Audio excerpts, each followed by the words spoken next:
사실 헌법 34조가 우리가 일반적으로 그 국민의 그 복지권이라고 그럴까요? 그러니까 이 국가가 제공하고 있는 여러 가지 사회 보장이나 사회복지 그 제도에 대한 어떤 근거가 되는 조항이에요.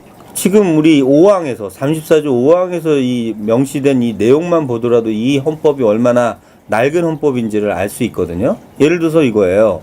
신체 장애자라고 나온단 말이에요. 이제 더 이상 그 장애와 관련된 그 법률들, 장애인복지법을 포함한 수많은 법률에서 장애자라는 표현은 안 씁니다. 그 다음에 그 이 뒤에 보면 그 용어, 그러니까 표현상에 그 장애인의 어떤 인권을 침해할 수 있는 요소들이 있어요. 뭐냐면 생활 능력이 없다고 표현하는 거는 되게 그 인권적으로 문제가 있을 수 있습니다.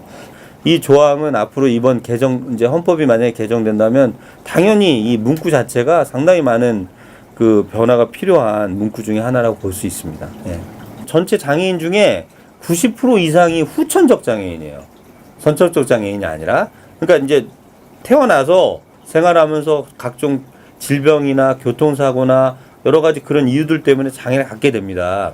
그렇기 때문에 이거는 어느 국민이든지 간에 그 경험할 수 있는 부분이기도 하고 하나의 그 이 일부 법률 하에만 명시될 문제가 아니라 당연히 이 전체 법률을 관장하고 있는 헌법에 이 장애 문제를 그 차별금지 사유로 넣는 것이 합당하다고 생각을 합니다.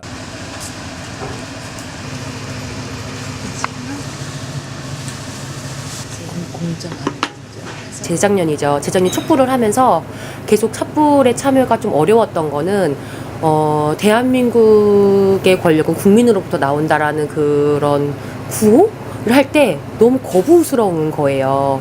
내가 실제 만나고 있는 사람들은 국민이 아닌데 이 사람들에게 권력이 없나? 사실 헌법은 되게 넓은 법이잖아요. 그래서 되게 세세한 것들을 건드리지 않고 전체적인 큰 권리를 이제 마련하는 것인데 외국인에 대한 얘기를 좀 포함할 수 있는 단어들, 이제 좀 다양성을 담을 수 있는 단어들로 좀 바꿨으면 좋겠다라는 생각은 했습니다.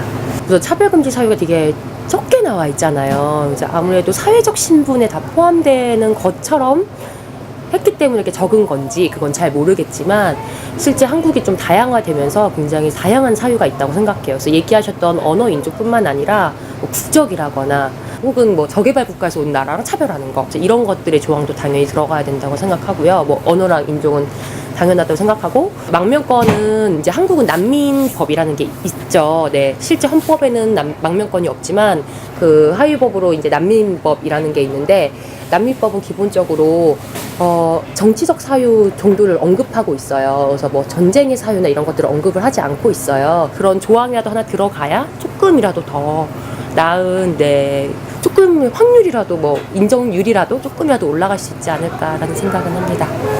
외국인뿐만 아니라 한국에는 정말 많은 약자들인데 그런 약자들 좀 다 담을 수 있는 이런 헌법 조항을 좀 바꿨으면 좋겠다는 생각이 듭니다.